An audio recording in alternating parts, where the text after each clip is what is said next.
berjanji setia sampai akhir, mengasihimu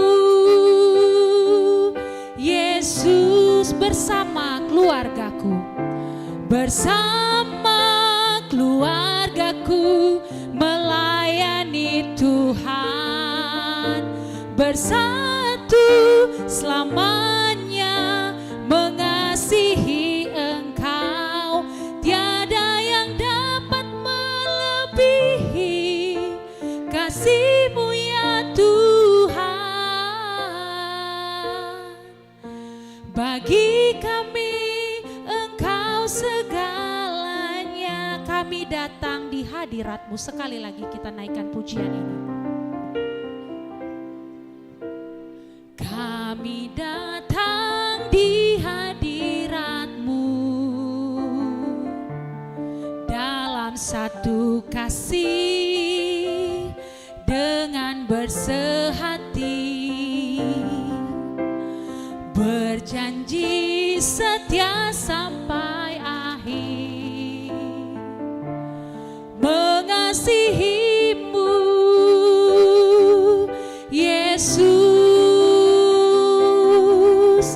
bersama keluargaku melayani Tuhan, bersatu selamanya mengasihi Engkau.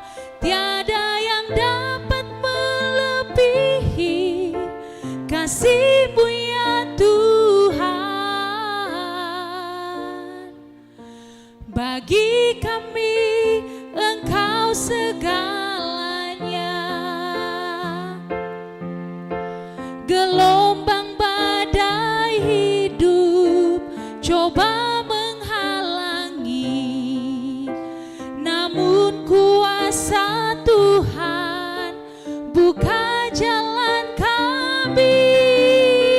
Bersama keluargaku, bersama keluargaku melayani Tuhan, bersatu selamanya mengasihi Engkau. Tiada yang dapat melebihi kasih-Mu ya Tuhan. Bagi kami Engkau segalanya. Kita bersatu di dalam doa. Kami bersyukur kepadamu Bapa terkasih, dalam anugerah-Mu Engkau tempatkan kami di keluarga kami masing-masing. Kami bersyukur karena kami dipanggil menjadi keluarga yang melayani Tuhan dan mengasihi Tuhan. Untuk itu kami rindu Tuhan, belajar untuk lebih dan lebih lagi menjadi anggota-anggota keluarga yang takut akan Tuhan, yang mengerjakan panggilan berkeluarga di dalam kehidupan kami masing-masing. Kami berdoa, anugerahkan kami hati yang terbuka untuk diajar, anugerahkan kami pengertian untuk memahami setiap materi yang akan disampaikan oleh narasumber kami, biar itu juga boleh menjadi perkataan Tuhan yang rindu Tuhan dengarkan di tengah-tengah keluarga Kristen yang ada di GKPS Cililitan ini. Kami berdoa urapi hamba-Mu, kakak kami ya Tuhan, Kak Evi yang akan menyampaikan. Tuhan berkati supaya apapun yang sudah dia persiapkan diperkenankan oleh Tuhan, boleh disampaikan dengan kuat dan boleh memberkati setiap keluarga yang mendengarkan. Kami rindu setiap keluarga yang hadir boleh menjadi keluarga yang dipakai Tuhan luar biasa, mendidik anak-anaknya menjadi anak yang takut akan Tuhan, membawa hormat kemuliaan bagi nama-Mu. Kami menyerahkan seminar parenting ini dari awal, pertengahan hingga akhirnya ke dalam tangan Tuhan, dan kami mau menolak semua kuasa iblis yang mencoba-coba membuat kami tidak fokus dan kehilangan anugerah Tuhan. Di dalam nama Tuhan Yesus Kristus kami sudah berdoa. Amin. Sebelum kita memulai seminar parenting yang akan disampaikan oleh narasumber kita, sedikit saya sampaikan siapa narasumber kita pada hari ini. Narasumber kita bernama Kak Evi Deliviana, Magister Psikologi dan beliau juga adalah seorang psikolog, punya latar belakang pendidikan Sarjana Psikologi Universitas Kristen Maranatha Bandung, dan melanjutkan Magister Psikologi Profesi Klinis Anak Universitas Indonesia Depok. Pekerjaan beliau saat ini beliau menjadi dosen juga psikolog di Universitas Kristen Indonesia Jakarta, sekaligus berkesempatan menjadi kepala UPT Golden Kids, sebuah unit untuk membimbing anak-anak dengan kebutuhan khusus di Universitas Kristen Indonesia Jakarta. Pusat Layanan Pengembangan Kecakapan Hidup Anak Berkebutuhan Khusus. Beliau juga saat ini menjadi Sekretaris Pusat Studi Gender di LPPM UKI dan Associate Psychologist di Fame Consulting Jakarta. Keahlian beliau bisa kita baca di sini. Yang pasti dalam hemat kami seksi sekolah minggu kita akan belajar banyak dari kakak kami ini. Oleh karena itu tanpa berlama-lama kita persilahkan Kak Evi Deliviana untuk berbagi. Silakan Kak Evi. Ya, terima kasih Kak Mika. Shalom Bapak Ibu. Shalom. Saya izin berdiri Bapak Ibu supaya kita lebih bisa dekat ya.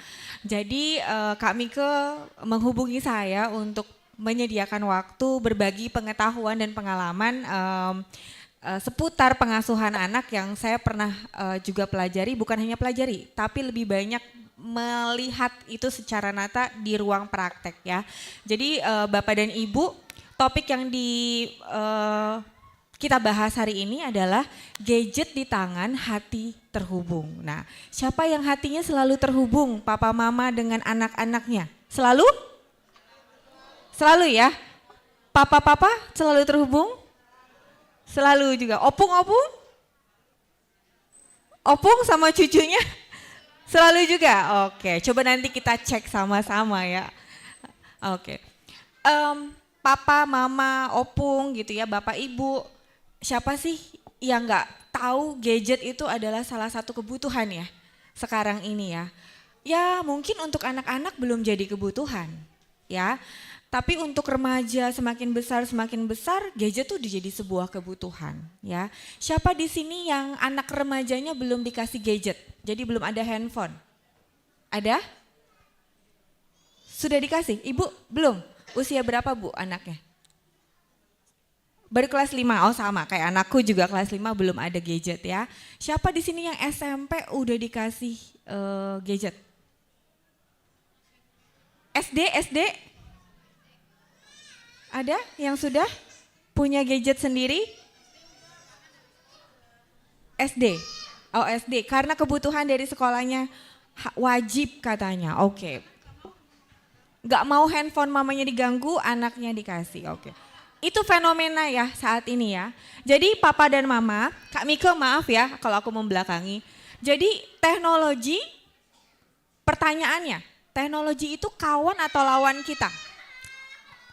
Oh ada yang nangis, gak apa-apa ya. Untuk anak-anak, kalau nanti Kak Evi bilang, tahu nggak kalau bunyinya air terjun tuh kayak gimana sih? Shhh, gitu ya. Nanti kalau adik-adik, anak-anak Kak Evi bilang air terjun gimana jawabnya? Pshh, gitu ya. Oke sekarang Kak Evi mau ngobrol lagi sama papa dan mamanya ya. Nah papa mama, pertanyaan yang belum terjawab nih. Teknologi itu bagi papa mama opung kawan atau lawan keluarga? Dua-duanya. Jadi yang mana yang paling banyak? Kawan atau lawan? Kawan. Puji Tuhan kalau kawan. Gak pernah jadi lawan ya? Pernah gak gadget itu jadi sumber masalah di rumah? Sering katanya. Wah ya itu fakta juga gak bisa dipungkiri. Di keluarga saya pun gadget kalau gak dikelola bisa jadi lawan. Bisa jadi sumber malapetaka, sumber konflik. Ya itu fenomena yang terjadi ya.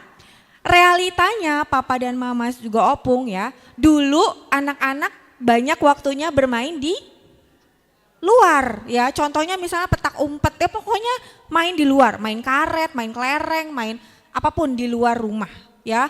Bisa tuh kita anaknya udah mau tidur siang terus ada anak tetangga manggil gitu ya, Budi main yuk gitu ya. Kalau sekarang manggil untuk main di luar atau main di dalam? Dalam, mabar ya, main bareng. Apa yang dimainin? Mobile Legend, Roblox, semua online game. Ya, tapi masih ada juga sih ya yang anak-anaknya mainnya di luar tapi nggak banyak jumlahnya ya. Nah ini papa dan mama serta opung, ini realita yang kita nggak bisa tutup mata ya. Kita harus sadar betul bahwa memang ini situasi yang kita hadapi sehari-hari ya. Kita mau sama-sama belajar gimana nanti gadget itu bukan jadi lawan tapi bisa jadi kawan bagi keluarga. Bisa jadi sebuah perangkat yang Tuhan izinkan ada dalam kehidupan kita tapi membawa kebaikan, bukan membawa kemalangan ya. Nah gimana caranya? Pertama-tama, maaf, saya salah ini ya. Ya, ini pertanyaan yang tadi ya, bagaimana kita melihat teknologi ya. Nah, papa mama kita semua sudah tahu kalau ada dua sisi dari teknologi.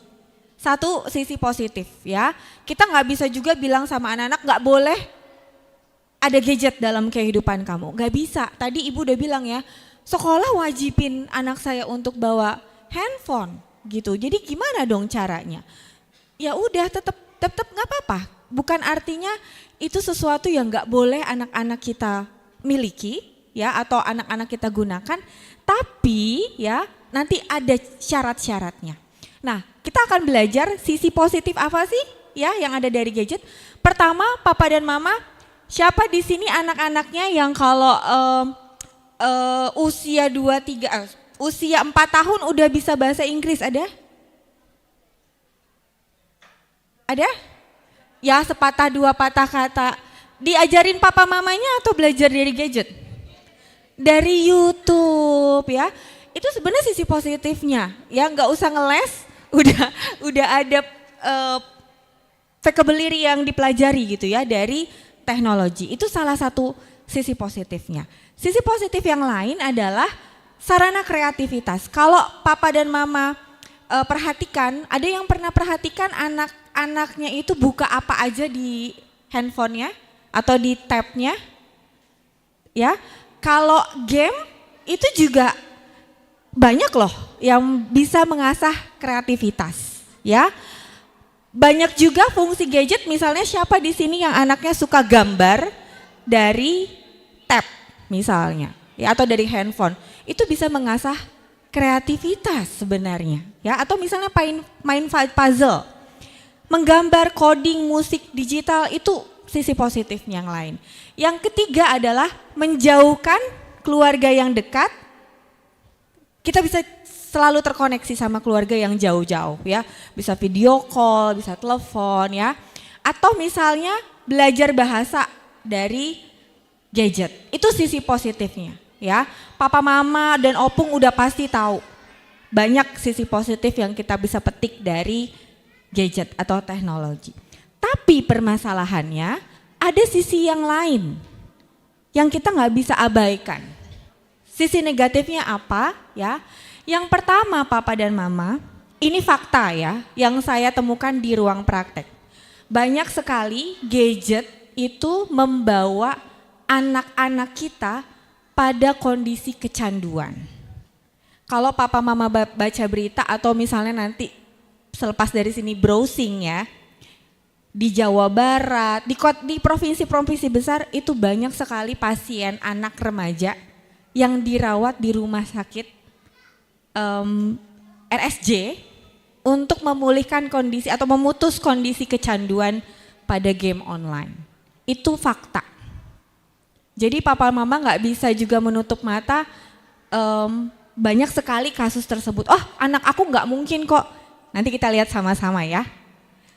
Kemudian isolasi sosial. Papa mama juga tolong perhatikan atau opung coba perhatikan cucunya. Kalau anak ke handphone atau gadget yang lain tab gitu ya, dia kalau kita ajak ngomong selalu lihat mata kita nggak? Lihat handphone, lihat tabnya, ya. Kalau terus menerus kita biarkan apa dampaknya? nggak terbiasa membangun interaksi sosial dengan lingkungannya. Terus menerus begitu, dampaknya adalah isolasi sosial. Ya, nggak terbiasa untuk berinteraksi sama manusia. Diajak ngomong sama orang lain, dia nggak membangun. Kita kan membangun interaksi dari mata ya. Kita misalnya perkenalkan nama saya siapa, kita lihat mata. Jadi kontak mata itu salah satu bentuk interaksi sosial. Bayangkan kalau anak-anak kita fokus ke situ, nggak terlatih, nggak terasah cara mereka berinteraksi sosial. Oke, adik-adik air terjun. Oke, terima kasih. Nah, yang kedua, paparan konten negatif. Nah, papa mama, kalau nanti anak-anaknya silahkan gitu ya menggunakan handphone atau gadget untuk main. Tadi saya dengar ada Roblox ya, atau Mobile Legends apalagi ya. Coba papa mama pernah nggak cari tahu apa sih yang mereka mainkan? Pernah nggak dibaca gamenya itu tentang apa, isinya apa, untuk usia berapa, pernahkah? Nah, kalau belum pernah, nanti mohon dicek ya, karena semua orang ya yang membuat aplikasi permainan ketika itu mau di launching, dia harus mendeskripsikan itu permainan apa untuk usia berapa. Kalau papa mama atau opung tahu, Roblox itu sebaiknya bukan buat anak-anak di remaja ke bawah. Sebenarnya itu lebih cocok untuk dewasa. Memang tidak semua jenis mainan di Roblox itu berbahaya, ada yang baik ya. Makanya papa mama sekarang nggak bisa membiarkan anak download sendiri game tanpa seizin orang tua. Pastikan papa dan mama tahu apa yang mau di-download anak, untuk usia berapa, isi mainannya apa. Ya. Kenapa? Karena nanti saya akan paparkan bagaimana game itu bisa merusak pribadi anak, ya. Kalau game yang dimainkan itu tidak sesuai dengan usia anak, isinya kekerasan, jangan kaget kalau anaknya akan agresif. Ya. Dulu aja waktu saya belajar menjadi seorang psikolog, saya belajar bahwa mainan aja itu harus pilih-pilih. Mainan yang dimainkan ya. Salah satu mainan yang gak direkomendasikan adalah pistol-pistolan. Kenapa? Karena itu membangkitkan sisi agresivitas anak. Ya, apalagi gadget, mainan online, kita harus juga tahu isinya apa. Apakah itu membahayakan pembentukan kepribadian anak saya atau tidak. Jadi papa mama, opung mulai sekarang gak bisa kita lepas tangan, biarkan anak mengeksplor dunia internet sendirian tanpa pengawasan, tanpa pendampingan dari kita. Sangat berbahaya. Faktanya sudah sangat banyak. Bahkan ketika mahasiswa, ini pengalaman saya memberikan konseling mahasiswa, salah satu dampaknya adalah kecanduan pornografi. Itu fakta yang gak bisa kita tutup sebelah mata. Ya, jadi mari kita berhati-hati, mari kita tidak lepas tangan. Kemudian yang ketiga, gangguan perkembangan keterlambatan bicara. Ini juga fakta yang saat ini sering sekali terjadi. Usia 3 tahun belum bisa bicara. Speech delay, keterlambatan berbicara. Setelah ditelusuri sumbernya apa? Terlalu cepat memberikan gadget pada anak. Sehingga dia tidak terlatih untuk berinteraksi dengan orang lain. Ya, jadi speech delay itu belum tentu autisme gitu ya, belum tentu karena dia ADHD atau ADHD atau kebutuhan khusus lainnya. Biasanya banyak sekali sekarang persentase speech delay itu karena terlalu cepat ya diberikan gadget sehingga stimulasi fisik yang harusnya diberikan pada anak itu tidak terberi. Ya, makanya kenapa WHO bilang di bawah 2 tahun tidak boleh terpapar layar. Biarkan dia main air, main bumbu-bumbu di dapur, main kertas, coret-coret, itu justru membangun stimulasi perkembangan otak dan juga fisiknya. Tapi kalau sekarang ya, pola sekarang itu kan papa mamanya misalnya ribet nih di rumah ya. Ada satu benda yang paling efektif untuk bikin anak tenang kan? Kalau nggak TV, handphone. Udah langsung tenang. Hebat banget ya. Bahkan kita sendiri kadang-kadang nggak bisa membuat anak kita tenang gitu ya. Tapi TV sama handphone bisa cepet. Nah, tapi justru ada bahaya di balik itu. Justru otak menjadi pasif dan jadinya akhirnya tidak terasah. Nah, itu sisi negatifnya. Jadi papa mama mau yang mana nih yang kita perbanyak? Sisi positif atau sisi negatif? Positif lah ya, pasti. Nggak akan mau kita buat anak kita masuk ke dalam sisi yang negatif. Nah, gimana caranya supaya tidak mendapatkan sisi negatif? Sebelum itu saya akan jelaskan dulu, ini adalah pola kecanduan papa dan mama. Ya, pola kecanduan ini nggak selalu pada gadget, semua objek. Ya, mau miras, narkoba, semuanya polanya begini. Ya, mau kecanduan makan pedas itu juga ada gitu ya. Belanja itu semua polanya begini.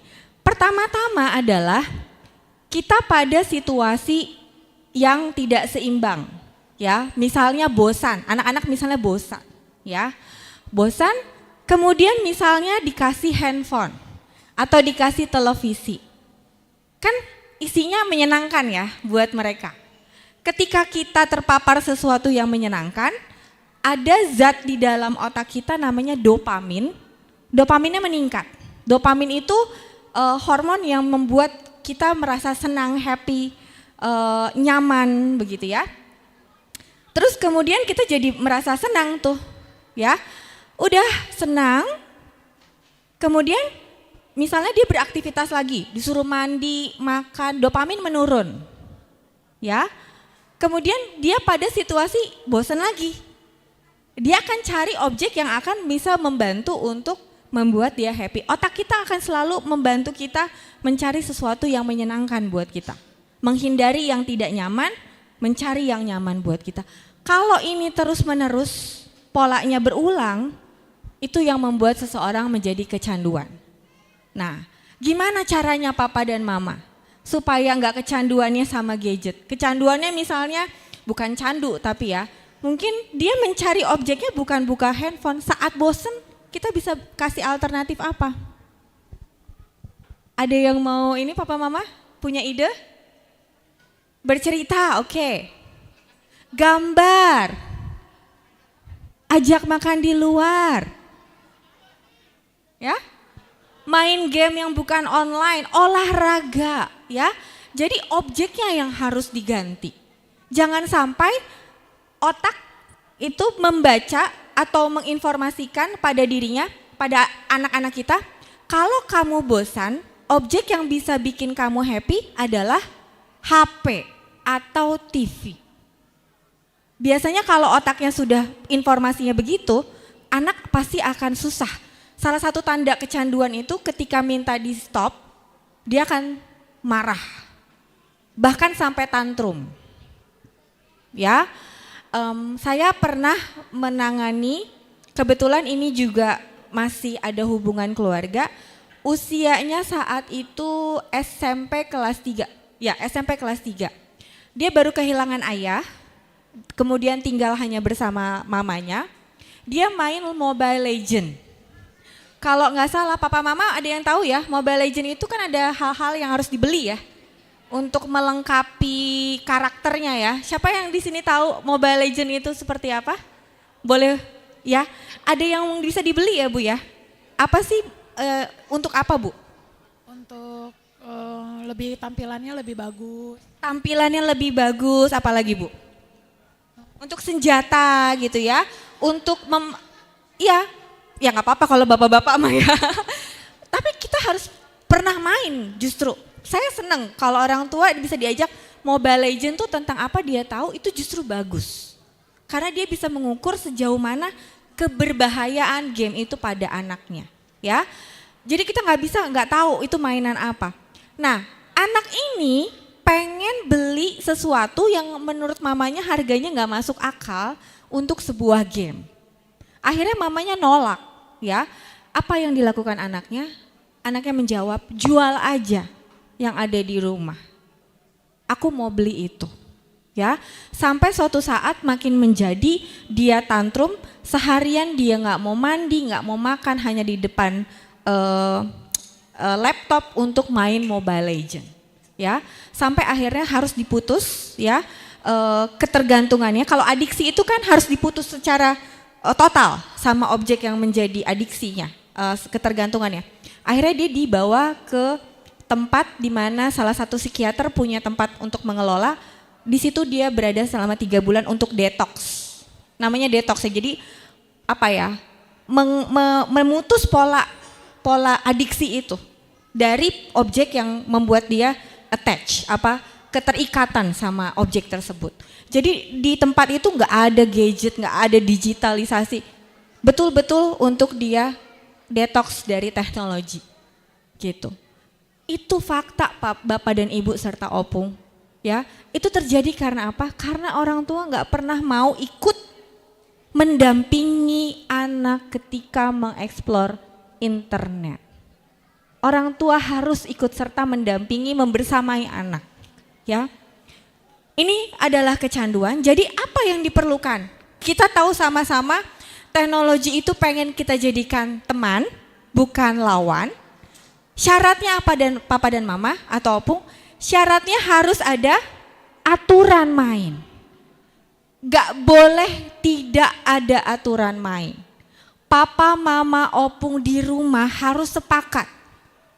Teknologi itu mau kita kasih di usia berapa?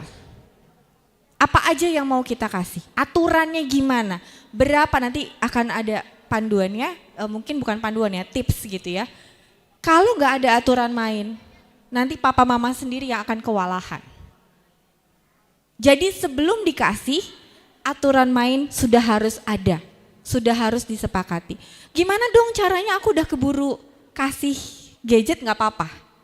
Kita bisa mulai itu, gak ada kata terlambat untuk mendampingi, membersamai anak dari sisi negatif teknologi. Ya, jangan sampai juga teknologi menggantikan peran orang tua.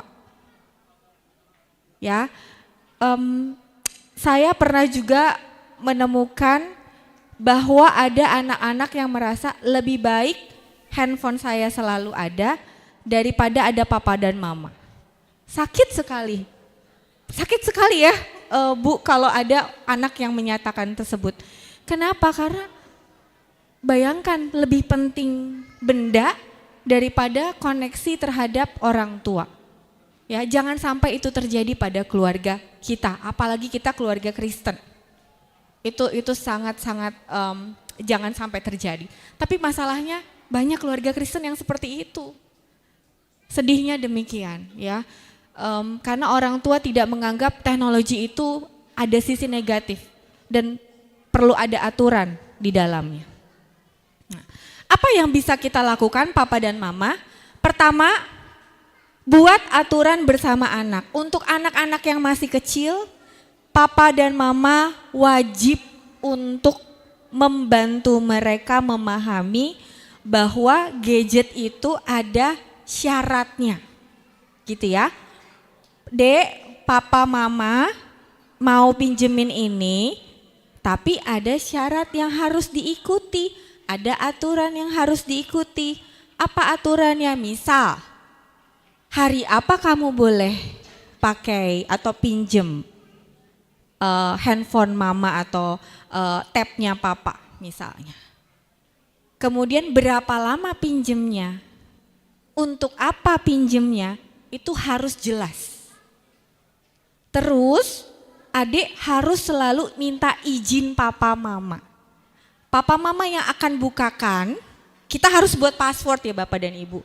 Kita nggak bisa buat handphone kita tergeletak begitu aja atau tab kita tergeletak itu aja tanpa ada password. Password harus selalu kita buat untuk handphone yang digunakan anak-anak yang usianya 5 tahun, 6 tahun, bahkan SD ke bawah gitu ya.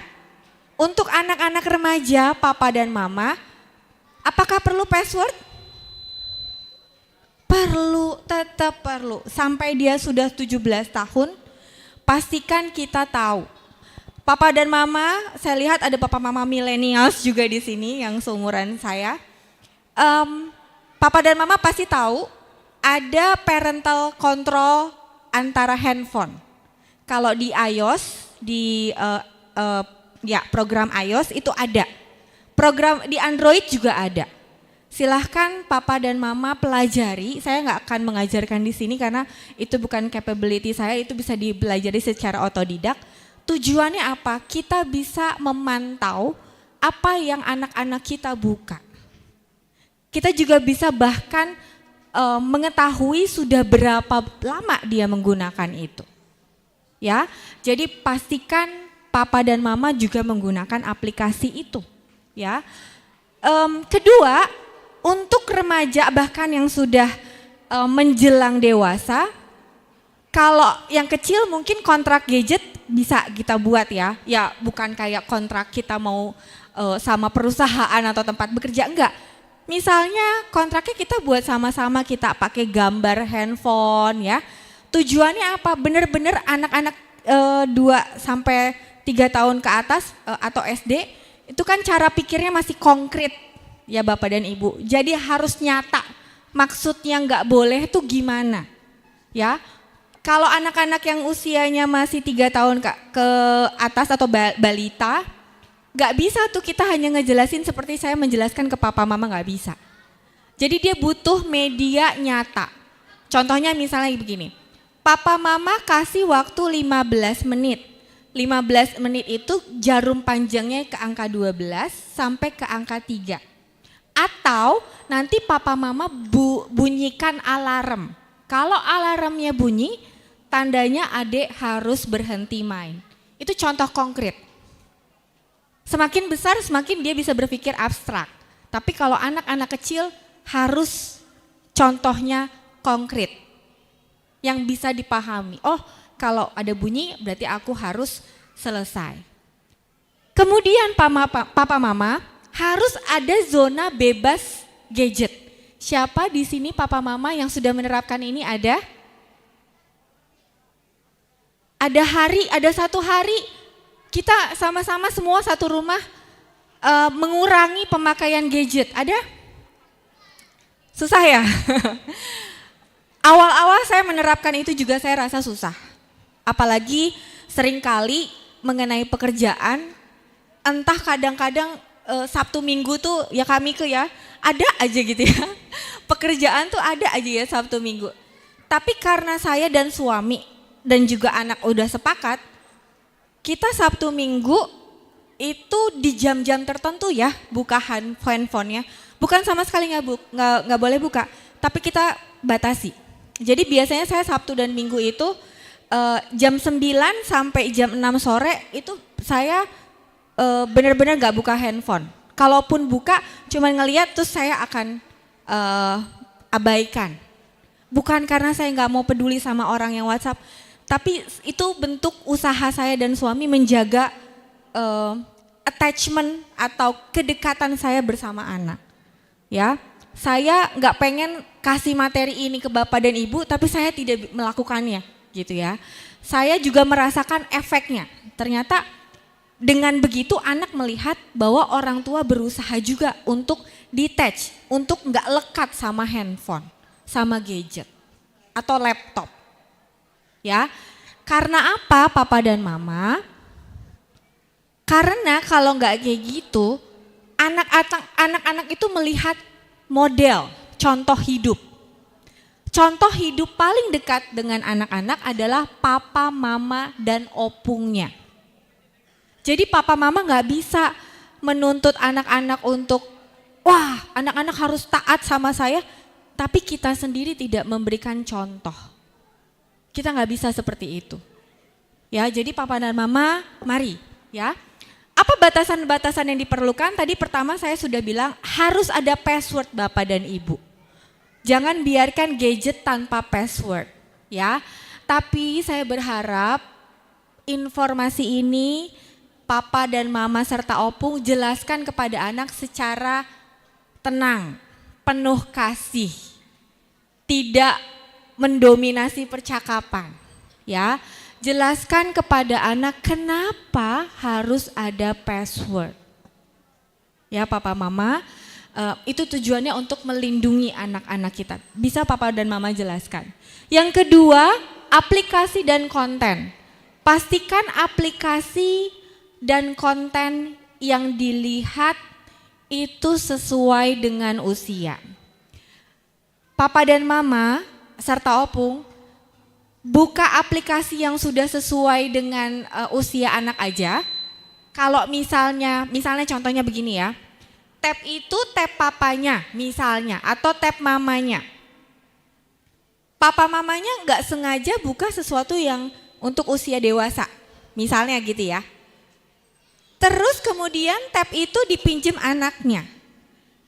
Jangan kaget kalau tiba-tiba misalnya dia tahu sesuatu dari iklan yang pop up, yang muncul tanpa disengaja. Karena papa mama pasti tahu ada algoritma ya. Kita buka apa, nanti dia akan membaca atau menyodorkan sesuatu yang kita pernah buka. Tujuannya dia kan sistem internet itu kan membaca dia sukanya apa sih?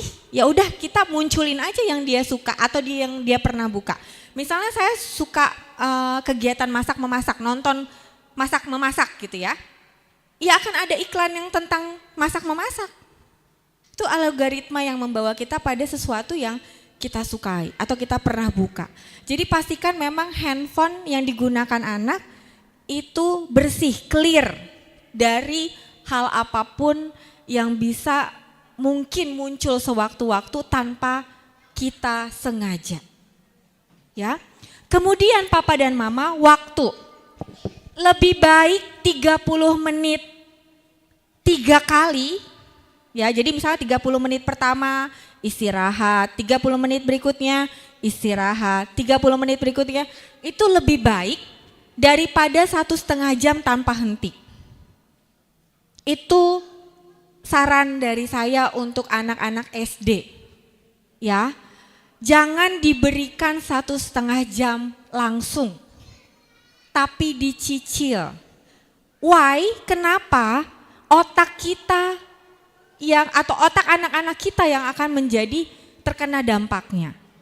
Ya, bayangkan kita aja orang dewasa bekerja dalam misalnya di depan laptop itu lebih dari 1,5 jam. Ya, bukan hanya mata yang rusak, tapi fungsi sistem otak. Ya, dia akan terbiasa untuk tidak aktif untuk sesuatu yang membangkitkan keasahan berpikirnya. Satu lagi yang saya mau kasih tahu Papa dan Mama, kenapa anak-anak harus dipecah? Karena otaknya masih dalam perkembangan.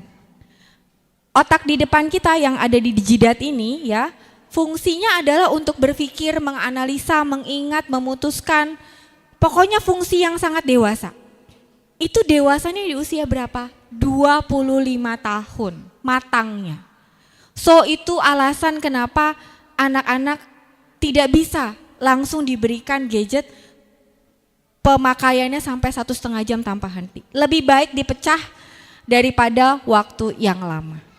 Kemudian privasi, ini juga papa mama harus mengedukasi anak-anak kalau di dunia internet siapapun bisa masuk. Pastikan anak-anak kita tidak mudah untuk berbagi informasi yang sifatnya pribadi. Nama lengkap kamu tidak boleh kamu kasih tahu. Tanggal lahir kamu juga. Nama orang tuamu, alamatmu di mana, kamu sekolah di mana, itu tidak boleh kamu sampaikan kepada siapapun tanpa sepengetahuan dan izin papa, mama atau opung. Ya.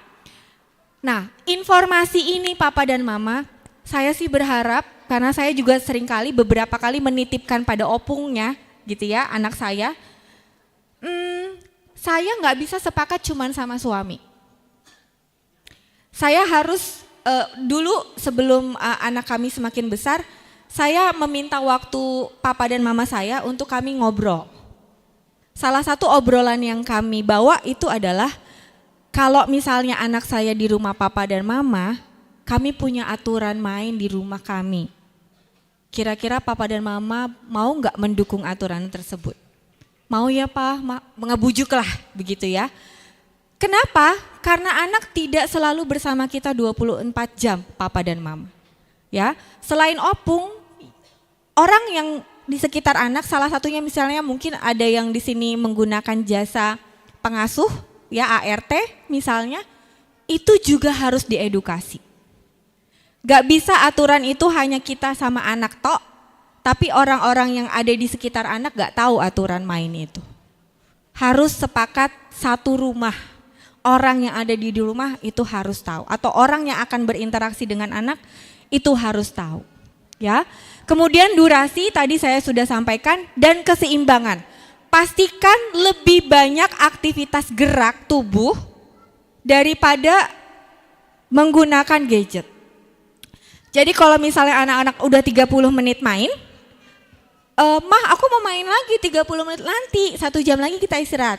1 jam yaudah kita mau nggak jalan pagi dulu misalnya, atau jalan sore dulu, atau kita main bola dulu di depan rumah, atau kamu main bola dulu di depan rumah sendirian.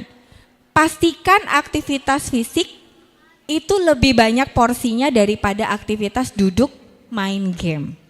Ya, ada anak-anak di sini loh yang SD, ya, Dek, sayangi otak kalian. Jangan sampai gadget itu membawa sisi negatif dalam kehidupan kalian. Jadi nanti kalau papa mamanya mulai ngobrolin aturan main, adik-adik bisa lebih tenang nih ya. Ya, nggak ngambek, oh gue nggak mau ada aturan itu misalnya. Ini keuntungan kalau datang juga bersama anak ya yang udah SD atau SMP ya. Lebih baik begitu, lebih baik kita mencegah daripada kita mengobati anak kita ke rumah sakit. Ya, itu sebuah kesedihan keluarga yang menurut saya nggak nyaman untuk kita tanggung begitu. Nah, strateginya komunikasi efektif. Jadi papa dan mama selepas dari kegiatan ini tadi saya sudah sampaikan, ya, buat ruang diskusi. Nggak harus hari ini juga. Lihat sikon, lihat situasi. Kita dalam mood atau suasana hati yang netral, anak-anak juga netral. Jadi jangan sampai salah satu pihak dalam kondisi yang tidak seimbang. Contohnya misalnya kita ajak anak kita ngobrol ketika kita sedang lelah misalnya. Ya, pastikan kita dan anak kita dalam kondisi netral supaya kita bisa mendengar kebutuhan anak tanpa menghakimi atau tanpa mendominasi percakapan, ya, dan tanpa interupsi, ya. Air terjun, oke, terima kasih. Yang kedua, papa mama, mungkin ini istilah yang beberapa orang tua sudah sering mendengar. Anak kita butuh divalidasi perasaannya. Jadi ketika misalnya kita mau buat aturan tentang gadget, kita tanya, Dek, kalau papa mama sepakatnya kamu setiap hari itu hanya boleh 30 menit. Karena anjuran dari dokter atau siapa memang gak boleh segitu, Dek. Terus kita tanya anak kita, gimana Dek? Aku gak mau. Kenapa Adek gak mau? Coba Adek jelasin ke papa mama kenapa Adek gak mau. Karena aku gini. Jadi itu membuat aturan juga membuat kita memahami bagaimana anak sudah memandang aturan. Kita tidak mengabaikan perasaan dia, ya. Kita akan validasi, ya mama papa tahu kamu kecewa mungkin, sedih mungkin karena kamu pengen waktunya yang lebih panjang. Tapi papa dan mama harus mengikuti saran dari dokter atau psikolog anak. Sebaiknya di usia kamu itu segini, ya nggak apa-apa nanti kamu sedih mama temenin, papa temenin. Itu bentuk memvalidasi anak. Anak merasa, oh meskipun orang tuaku kasih aturan yang aku jadinya sedih, orang tuaku ternyata tahu aku tuh sedih. dan mereka menerima kesedihanku. Begitu ya. Atau bisa juga gunakan humor ya. Papa dan mama, betapa yang saya juga pernah lihat salah satu hubungan orang tua dan anak yang kurang harmonis itu karena seringkali papa dan mama itu terlalu serius dalam melihat relasi dengan anak. Ya, saya pernah melihat sebuah keluarga di mana konflik itu terjadi karena papa dan mama ini mungkin membawa perannya di instansi tempat bekerja gitu ya ke dalam rumah. Sehingga lupa memandang bahwa anak-anaknya itu nggak butuh figur pemimpin di kantor gitu ya. Ketika di rumah ya sudah apa adanya, rileks, tenang gitu ya, santai sama anaknya, bahkan bisa membawa ruang humor ketika bercakap-cakap berinteraksi dengan anak. Ya, jadi pastikan papa mama bisa mulai dengan nonton film yang lucu bareng-bareng gitu ya. Atau kalau merasa diri kita adalah seseorang yang serius ya, kita mungkin bisa sadari itu, terus kemudian kita mungkin bisa kadang-kadang buat bercandaan yang mencairkan suasana ya. Meskipun karakter kita mungkin seserius itu kan, tapi bukan berarti tidak bisa diubah. Ya, kita bisa belajar untuk lebih fleksibel supaya kedekatan kita bersama anak tetap terjaga. Ya. Terus juga kedekatan anak itu juga seringkali bentuk atau hasil dari bagaimana kedekatan papa dan mamanya. Jadi kedekatan papa dan mama juga jangan dilupakan. Karena kita fokus sama anak, pasangan lupa. Ya. Jangan begitu ya, nanti selepas dari ruangan ini ingat, keharmonisan keluarga, kehangatan keluarga itu nggak mungkin terjadi hanya karena satu orang. Harus saling, ketersalingan itu bisa membangun kehangatan keluarga. Satu sama lain saling memahami, saling menerima, saling memperhatikan. Ya, saling mengasihi. Jadi kalau papa mama yang di sini berdua sama pasangannya, selepas dari sini yuk kita makan di mana, pegang tangannya, rangkul pundaknya. Anak belajar bagaimana orang tua saling mengasihi. Gitu ya. Wah, ada yang diingetin anak ya. Kadang-kadang anak saya juga ngingetin. Kayaknya aku belum lihat papa dan mama hari ini pelukan deh. Gak apa-apa, itu bentuk saling mengasihi kita. Ya. Oke, geli. Geli. Gak apa-apa Ibu, mungkin belum jadi budaya gak apa-apa, gak harus langsung bisa.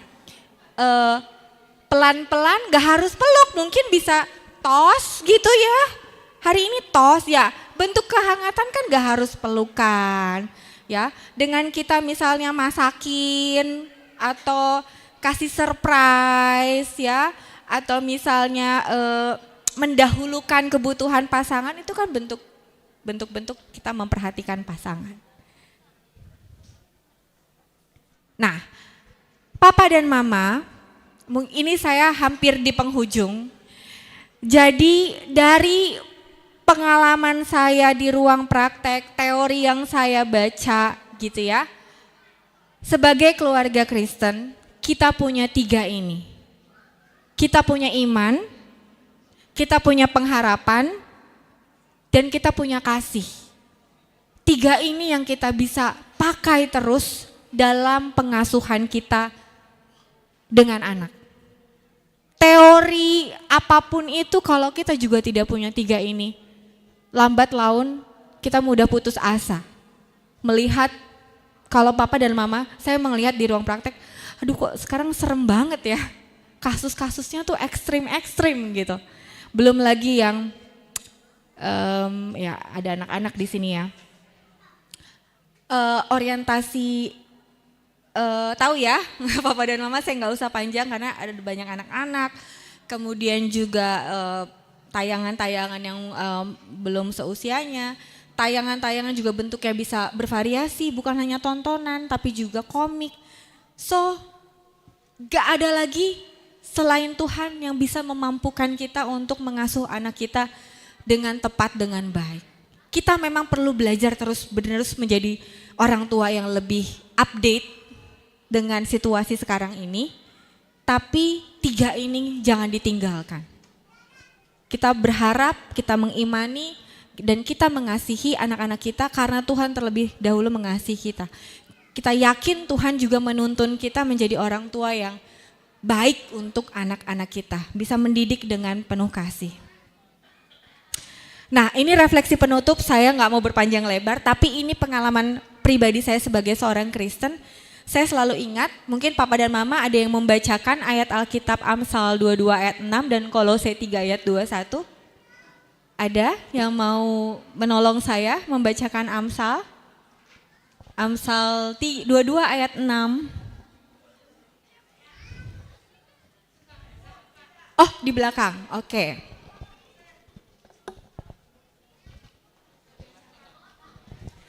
Amsal 22 ayat 6 dari terjemahan Alkitab Baru. Didiklah orang muda menurut jalan yang patut baginya, maka pada masa tuanya pun ia tidak akan menyimpang dari jalan itu. Terima kasih. Terima kasih Kakak ya. Jadi ayat ini bisa jadi ayat pegangan kita dalam membimbing, mendidik, mengasuh anak-anak kita. Supaya kelak anak-anak kita menjadi pribadi yang tidak mencoreng nama Tuhan kita gitu ya.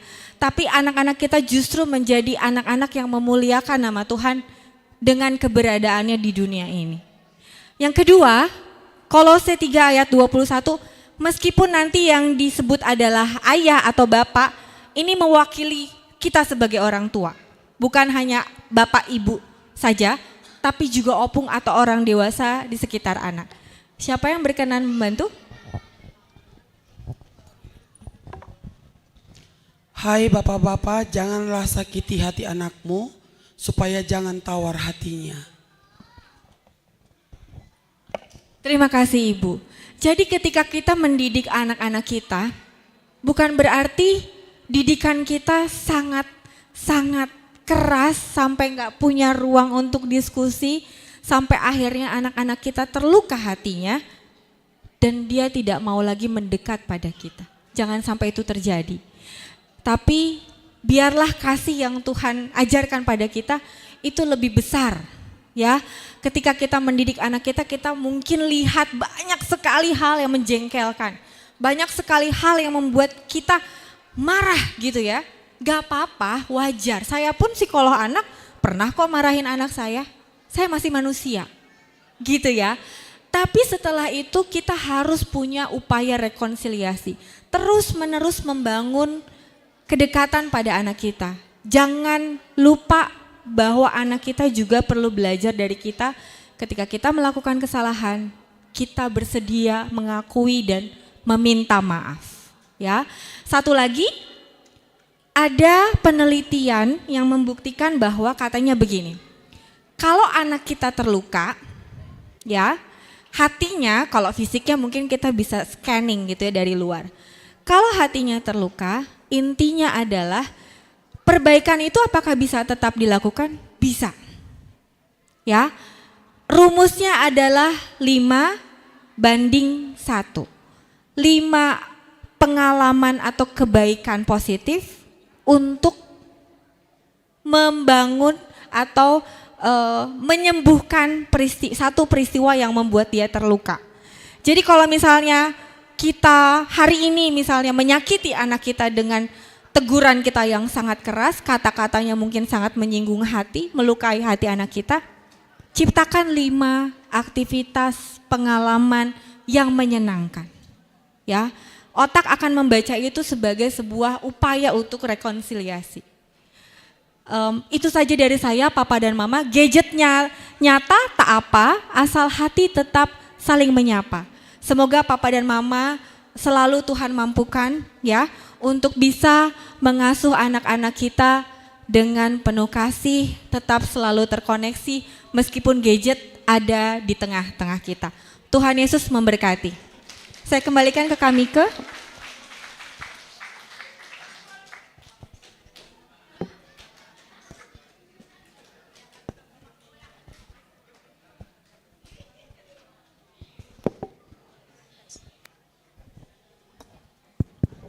Tes 1 3. Terima kasih kepada Kak Evi untuk sharingnya, untuk materinya, untuk ilmunya, pengalamannya, kita diberkati.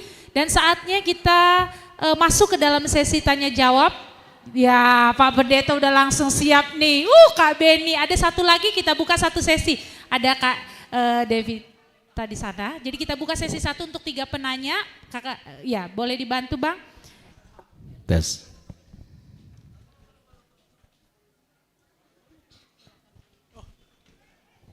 Ya, silakan Pak Pendeta, ini Pak Pendeta kita Kak. Ya, terima kasih untuk Mike ya. Ya, yang bawakan acara kita. Untuk Kak siapa? Kak Evi. Kak Epi ya. Pertama, saya sebagai pendeta, tapi juga sebagai bagian anggota keluarga yang hadir pada saat ini. Pertama saya mengucap syukur dulu untuk mana ini guru-guru sekolah minggu sini, karena membuat seminar mini ini dalam rangka menyambut ulang tahun sekolah minggu. Bagaimana mereka boleh menikmati ulang tahun dengan mempersiapkan orang tuanya. Ya, terima kasih untuk guru sekolah minggu. Yang kemudian kami juga berterima kasih untuk Kak Depi untuk hal yang indah yang dibagikan pada kita untuk hari ini. Kalau bisa nanti kalau ada bahan itu juga di-share kepada orang tua. Siap. Karena tadi saya lihat banyak yang foto-foto. Siapa? Sedikit mengganggu memang ya. Lalu yang berikutnya, kami memahami bahwa acara kita pada hari ini sebagai bagian penterjemahan dari iman, pengharapan, dan kasih. Diterjemahkan dalam rangka hubungan parenting orang tua dan anak-anak. Menerapkan iman, pengharapan, dan kasih. Karena itu saya kira juga ini sebagai bagian percakapan iman dalam hari ini. Nah, kami memiliki pengalaman seperti ini. Khusus Banasya bagi orang tua kami. Ya. Ketika kami berbicara tentang anak-anak, khususnya kepada guru-guru sekolah minggu. Ada pengalaman mereka sehingga memunculkan acara kita. Pengalaman guru-guru sekolah minggu adalah ketika mereka mengajar anak-anak sekolah minggu, mungkin sudah disiapkan dengan handphone. Lalu ketika mereka mengajar, mereka akan kesulitan mengambil handphone. Karena apa? Jangan berbicara handphone, karena apa? Karena orang tuanya juga main handphone. Nah, sehingga anak guru-guru sekolah minggu kesulitan juga untuk mengajar. Ya, akhirnya mereka berbicara, mengeluh kepada pendeta, dan pendeta kemudian mengusulkan kita buat acara seperti ini, dan mereka juga setuju. Dan saya kira biarlah ini juga sebagai bagian untuk belajar bersama, belajar sebagai bagian untuk dalam pelayanan, belajar juga untuk bersama sebagai orang tua. Hal yang disebut kami maknai, kami sebagai pelayan juga sebagai orang tua, kita terus belajar bersama agar apa yang dikatakan tadi untuk bertumbuh dalam iman dan pengharapan sehingga kita boleh membentuk sebuah keluarga yang semakin harmonis. Jadi hanya bisa mengucapkan terima kasih kepada Pi, juga kepada orang tua yang hadir pada saat ini. Biarlah acara kita ini boleh membuka pandangan baru tentang kehidupan keluarga yang lebih utuh, yang lebih harmonis untuk kita. Aiman susu tenami hubat tahaгаnupan. Terima kasih banyak hadir baik orang-orang. Ya, terima kasih juga, Pak Pendeta ya. untuk apresiasi dan semangatnya untuk kita semua menjadi lebih baik. Yang berikutnya tadi yang kedua Kak Beni. Terima kasih Kak Mike dan terima kasih Ibu Evi sudah memberikan materi bagi kami. Hal yang baru bagi saya tadi adalah 5-1. Jadi satu kekurangan kami sebagai orang tua harus dibarengi 5. Saya mau bertanya, harus selesaikah? Terkadang mungkin tidak bisa kita lakukan yang 5 ini terhadap 1. Bolehkah haruskah ini selesai dulu? Karena terkadang belum selesai 5 itu terlaksana untuk 1, udah terjadi lagi kegagalan sebagai orang tua. Kira-kira bagaimana kita, bukan kita ya, saya lah sebagai orang tua, karena itu sering terjadi pengalaman saya sebagai ibu rumah tangga menghadapi 2 anak yang tadi gadget yang sebenarnya sudah kita buat rule-nya per 30 menit. Tapi terkadang itu bablas. Dulu mereka hanya Sabtu Minggu, sekarang udah setiap hari karena sejak main COVID. Itu kan sudah mulai harus handphone karena gurunya mengajar lewat handphone. Jadi bagaimana gitu ya, belum selesai 1, belum terlakukan 5, udah muncul lagi. Kira-kira bagaimana efek dari psikologi anak saya dan saya sebagai orang tua untuk hal itu. Terima kasih Bu Evi, terima kasih Kak Mike. Terima kasih Kak Beni sudah kita Siapa tangkap lagi? pertanyaannya ya. Kak Devita tadi Bang. Iya. Bang. Terima kasih. Sebenarnya sebagian pertanyaanku udah ditanya sama Kak Beni. Maklum lah mama, itulah masalahnya. Terima kasih untuk penjelasan dari Bu Evi sama Kak Mike. Tadi aku terlambat ikut karena ada latihan di bawah. Mau berbagi sedikit cerita. Kami di rumah pertama kali ngasih gadget ke anak dulu ketika kelas 3 SD. Tapi ketika kami menyerahkan ini ada komitmen handphone bisa dipakai ketika hari Jumat sore ke Minggu sore. Senin ke Jumat itu masih simpan. Komit berjalan lama. Sebenarnya kami pun pribadi ngasih handphone saat itu berat. Karena anak belum butuh-butuh sekali zaman itu. Tapi kami juga pengen anak kami mengikuti perkembangan zaman. Oh, sonaha do handphone ai, ntar anaknya nggak ngerti. Itulah alasan kami kasih, tapi dengan komitmen.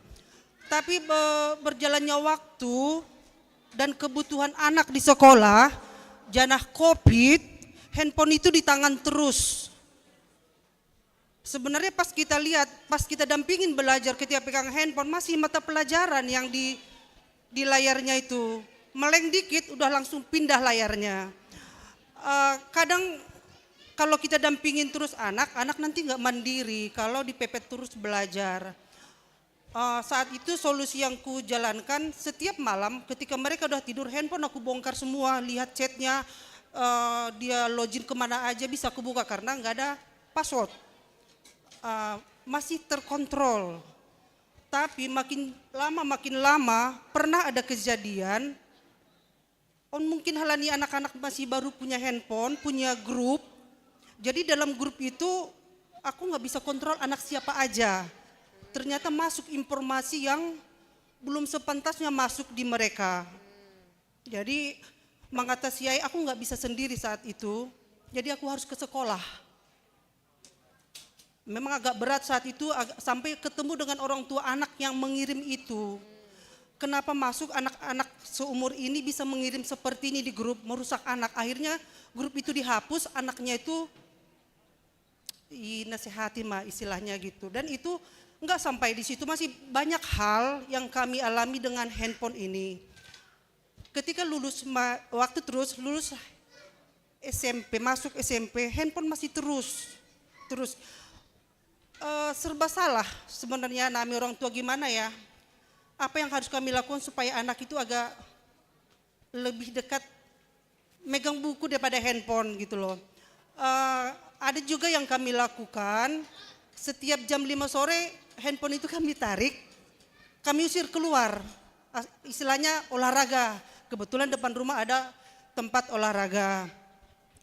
Tapi itu enggak bertahan juga. Kami ajak juga untuk nonton bareng, handphone di skip. Itu hanya sebentar. Jadi maksud aku, walaupun sampai saat ini anak di rumah itu kan begitu bangun tidur, handphone yang dicari. Enggak dicari mamanya ke dapur, mama masak apa hari ini. Kalau itu pertanyakan enak, ini masih handphone, duduk. Pokoknya intinya itulah masalah kami yang agak susah komunikasikan ke anak. Tapi kami enggak mau marah. Kalau kami keras, mereka lebih keras lagi. Kalau kami lembut, jadi orang itu apa sih, sepele gitu loh. Oke. Apa yang harus kami lakukan Siap. ya, walaupun anak kuliah, anak SMA, anak SMP. Tapi satu hal positifnya handphone ini, kami bisa beribadah bersama, walaupun tempat kami berbeda-beda. Itu yang aku usahakan jalan terus, tiap malam aku ajak anak, jam 7 kita ibadah ya nak ya, tolong atur waktunya. Walaupun mau ada bolong-bolong, tapi tetap berusaha, emang positifnya gadget ini. Pertanyaannya yang tadi, Ya. sebagai orang tua, tapi nggak marah-marah, nggak galak-galak untuk mengurangi gadget Oke, ini. butuh Makasih. pencerahan dan penguatan. Terima kasih. Itu ada Bang Welman Kak, boleh? Oke. Karena tadi Pak Pendeta lebih ke apresiasi, mungkin kakak ini Bang yang pakai baju, enggak itu yang pakai baju pink sekali. Tadi pendeta soalnya, oh tadi lebih ke Helen duluan, maaf. Kak Helen duluan. Dah, supaya tadi soalnya Pak Pendeta lebih ke apresiasi, jadi 3 pertanyaan aja. Oke, terima kasih buat Kak Mika dan Kak Evi. Seminar mini hari ini ya kita udah tahu bersama bahwa ini bukan hal yang baru dan ini udah suatu problem di dalam perkembangan tumbuh kembang anak. Jadi gini Kak, ini saya itu asli dari kampung. Jadi metode pengajaran orang tua saya itu adalah feodal. Itu yang saya dapatkan saat saya dulu waktu kecil. Artinya masih ada rasa takut dengan orang tua. Kalau bapak saya atau mama saya datang, kekhawatiran atau ketakutan saya itu tinggi. Dan itu yang menjadikan saya saat itu, menurut saya pribadi, saya ya bukan orang lain, bukan menyamakan, bahwa saya harus berjuang supaya saya jangan kena marah. Sehingga saya dengan belajar bla bla bla bla dan terbukti memang saya buktikan saya bisa melalui pendidikan saya dengan baik dan tanpa ada kendala apa-apa karena satu, wajah orang tua itu sampai sekarang pun masih ada di pelupuk mata saya karena keadaan ekonomi yang sulit, dia harus berjuang dan bapak saya keras, sangat keras. Maaf kalau saya tidak bisa belajar, kepala ini dulu ke lantai itu pek. Lidi belajar matematika pek. Nah, tapi kan parenting sekarang itu tidak boleh. Kembali tadi kata kunci terakhir 51. Tapi ini di dalam keluarga saya karena saya cuma punya anak tunggal 1 dan orangnya ada di sini nih Tata, yang ini baju merah. Prinsip pendidikan di keluarga saya itu saya yang jadi feodal, bapaknya yang jadi sutra, lembut.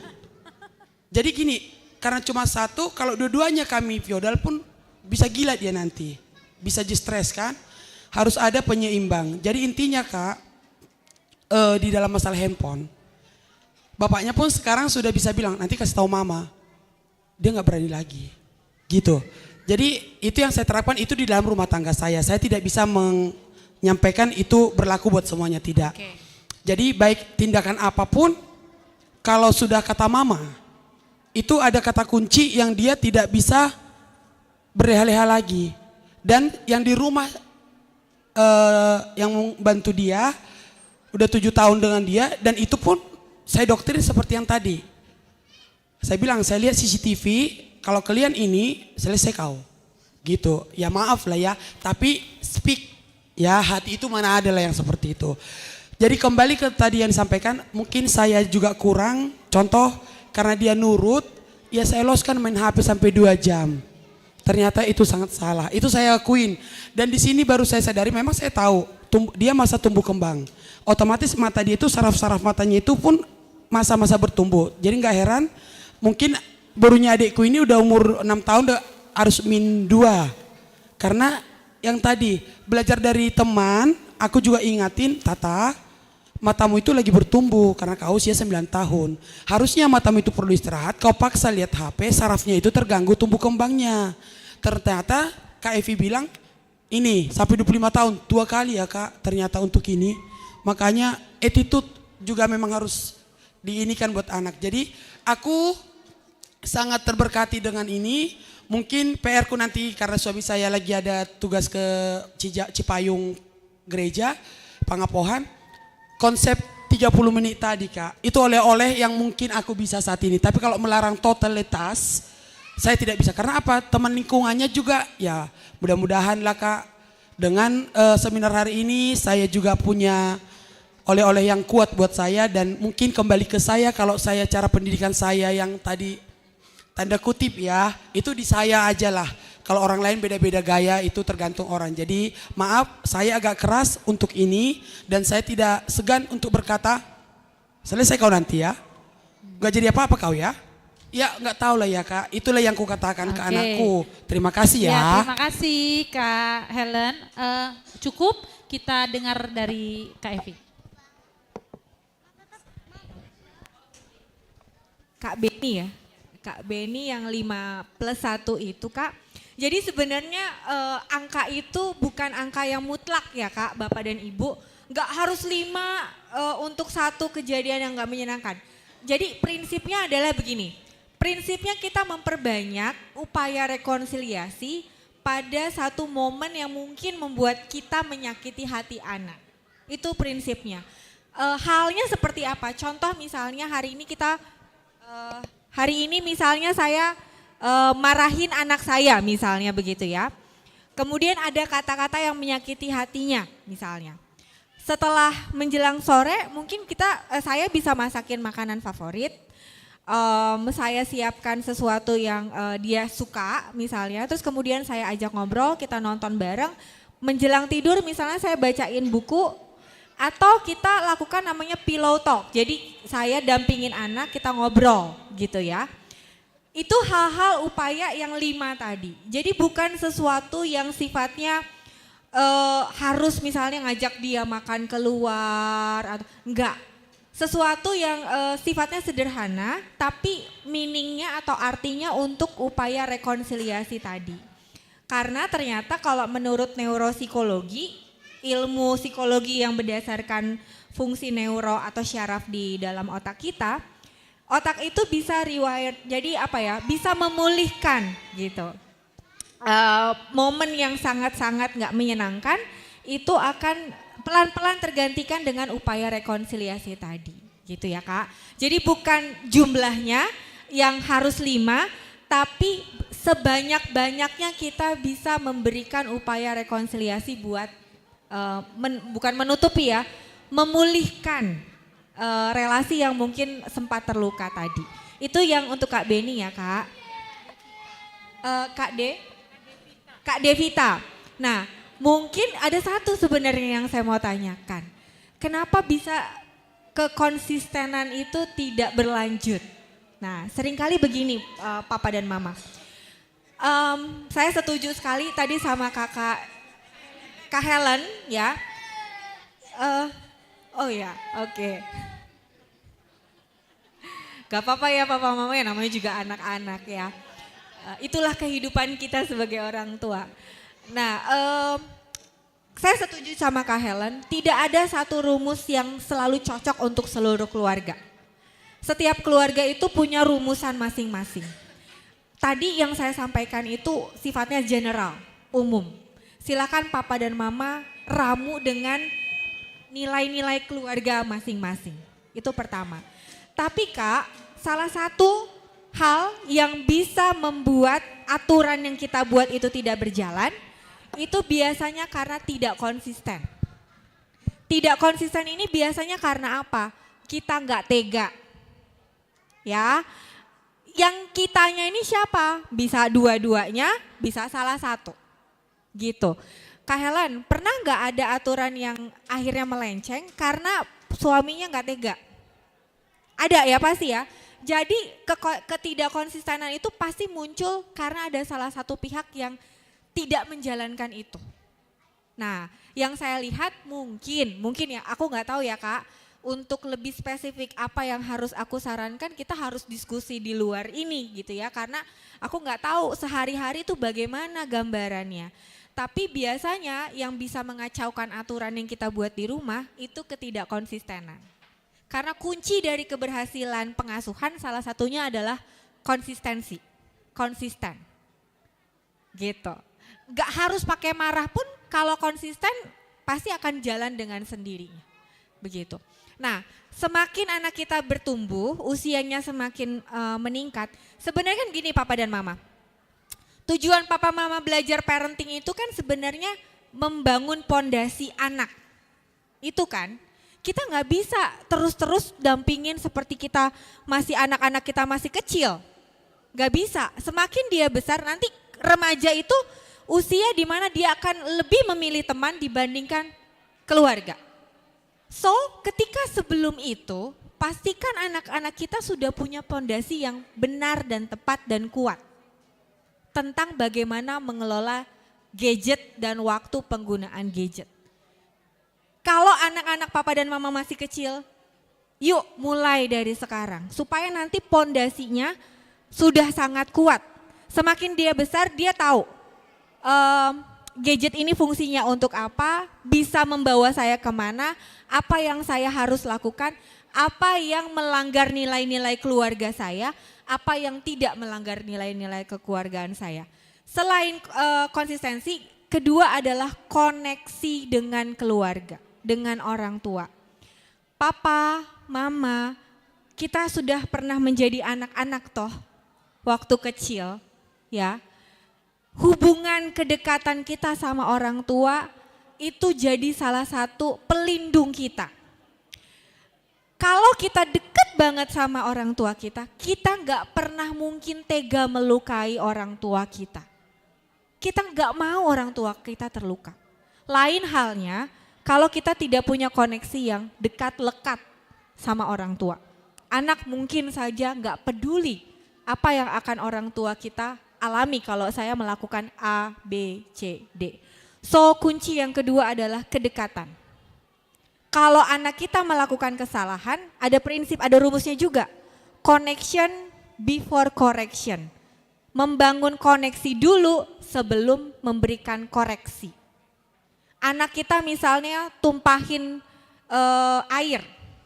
Biasanya kan ibu-ibu langsung, "Adek ngapain sih kok bisa tumpah bla bla bla bla." Itu bukan koneksi. Itu langsung correction. Koneksinya hilang. Itu yang membuat kita tidak dekat sama anak. So gimana caranya? Kalau kita orang yang tipikal yang temperamental, ada kejadian itu kita belum bisa mengatasi, belum bisa tenang, pergi ke kamar mandi atau minum air putih, cuci mukanya, pokoknya sentuh air. Air itu fungsinya untuk menetralkan emosi kita. Ya, sudah selesai, sudah lebih tenang, baru koreksi. Baru bangun koneksi dulu. Adek pasti kaget ya, tumpahin airnya. Adek takut nggak mama marahin? Iya, aku takut dimarahin mama misalnya. Itu sedang bangun koneksi. Enggak, mama nggak marah. Mama tadi kesel sih sebenarnya. Cuman karena mama nggak mau marahin kamu, mama pergi dulu. Kenapa dia bisa numpahin itu? Enggak, tadi aku kayak licin jadi jatuh mah. Oh gitu. Ya udah, yuk kita sekarang beresin sama-sama. Nanti kalau mau pegang botol gini deh caranya. Itu koreksi. Jadi connection first and then after that correction. Gitu. Connection before correction. Itu juga rumus yang bisa Bapak dan Ibu terapkan. Caranya silahkan Bapak dan Ibu, mau bangun koneksinya caranya gimana silahkan. Mau langsung peluk anaknya, tenang dek. Adek takut ya, takut mama marahin ya, adek mama peluk dulu supaya tenang. Itu lagi bangun koneksi juga. Jadi rumusnya itu penerapannya silahkan papa dan mama yang cari, sesuaikan dengan kebiasaan masing-masing. Mungkin itu jawaban dari saya, kami ke. Terima kasih Kak Evi, luar biasa hari ini kita banyak bukan hanya materi baru tapi tips-tips yang sekiranya berlaku untuk umum dan bisa diterapkan dengan berbagai lintas kelas anak ya. Jadi kita bersyukur sekali, tapi karena waktu yang terbatas dan mungkin perut juga sudah meminta untuk diisi ya. Jadi kita beri tepuk tangan terlebih kali lagi untuk Kak Evi yang sudah membantu kita share. Kami dari seksi sekolah minggu akan memastikan materi ini akan sampai ke sektor masing-masing. Jadi ibu bapak boleh banyak belajar lagi dari materi yang nanti dibagikan.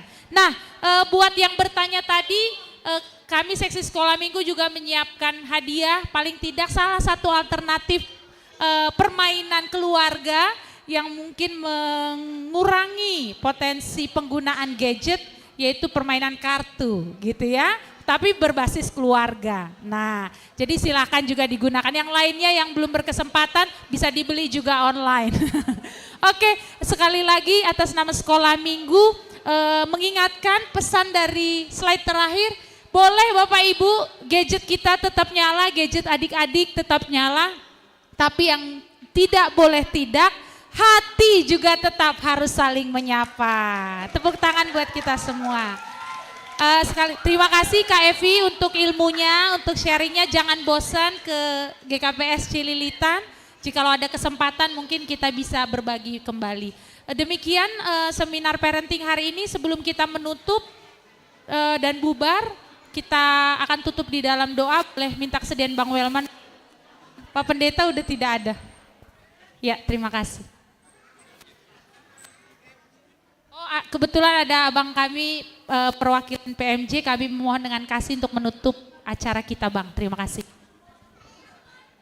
Iya, terima kasih. Sebelum ditutup dalam doa, izinkan kami Ibu Evi kembali perwakilan dari pimpinan Majelis Jemaat dan Majelis Jemaat GKPS Cililitan mengucapkan terima kasih yang sebesar-besarnya untuk waktu yang diberikan pada seminar yang sangat bermanfaat bagi orang tua dan juga anak, yang tentunya seperti yang disampaikan oleh Kak Mika, ini diadakan dalam rangka untuk pesta sekolah minggu yang akan diadakan pada tanggal 8 Juni 2025 nanti.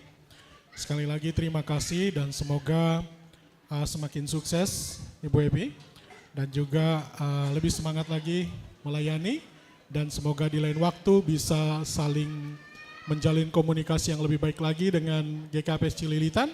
Bisa kita lanjutkan lagi pembinaan dan sosialisasi yang terkait dengan pembinaan anak. Sekali lagi terima kasih, Tuhan memberkati. Hubat tahaganupan ase sadamahita ibagas tonggo. Bersyukur kami Tuhan Allah Bapa di dalam sorga yang Tuhan sudah berikan waktu bagi kami untuk bisa mengikuti seminar parenting pada hari ini, pada siang hari ini Tuhan, di mana materinya dibawakan oleh Ibu Evi dan juga para teman-teman dari guru dan pengurus seksi sekolah minggu dalam rangka untuk mempersiapkan hari ulang tahun seksi sekolah minggu yang akan kami lakukan di tanggal 8 Juni 2025 nanti. Kami bersyukur ya Tuhan untuk waktu yang Tuhan berikan dan kiranya Tuhan dengan pembelajaran yang sudah kami dengarkan pada hari ini bisa kami manfaatkan Tuhan, bisa kami lakukan sehingga anak-anak kami juga Bapak bisa mengelola diri, bisa untuk membagi waktu di dalam menggunakan gadget dan menggunakan gadget untuk sesuatu hal yang lebih baik dalam kehidupannya. Terima kasih ya Tuhan dan kepada Ibu Evi yang sudah memberikan ceramah, memberikan materi pada hari ini, kiranya berkat Tuhan senantiasa buat Ibu Evi dan keluarga dan kiranya kesuksesan selalu menyertai Ibu Evi di dalam karirnya ke depan dan juga dalam keluarga. Dan kepada rekan-rekan kami Tuhan, guru dan pengurus seksi sekolah minggu yang selalu bersemangat Tuhan di dalam memberikan pembelajaran kepada adik-adik dan juga kepada orang tua. Kami juga bersyukur dan kiranya mereka juga berikan selalu kesehatan dan berikan selalu semangat Bapak. Bapak, sebentar lagi kami akan mengakhiri seluruh pertemuan kami pada hari ini di dalam seminar ini dan kami akan kembali Tuhan untuk melanjutkan aktivitas kami dengan berbagai aktivitas yang ada di hari yang Tuhan berikan ini. Penyertaan tangan kasih Tuhan sematalah Bapa yang kami mohonkan untuk menuntun dan memelihara kami dimanapun kami berada dan dimanapun kami beraktivitas. Terpujilah Engkau ya Allah Bapa. Inilah doa kami, permohonan kami ya Tuhan. Kami persembahkan kehadirat-Mu yang Maha Kudus di dalam nama Putra-Mu, Tuhan Yesus Kristus kami berdoa dan bersyukur. Amin. Demikian seminar parenting kita, sampai bertemu di kesempatan berikutnya Bapak Ibu. Tuhan memberkati, shalom.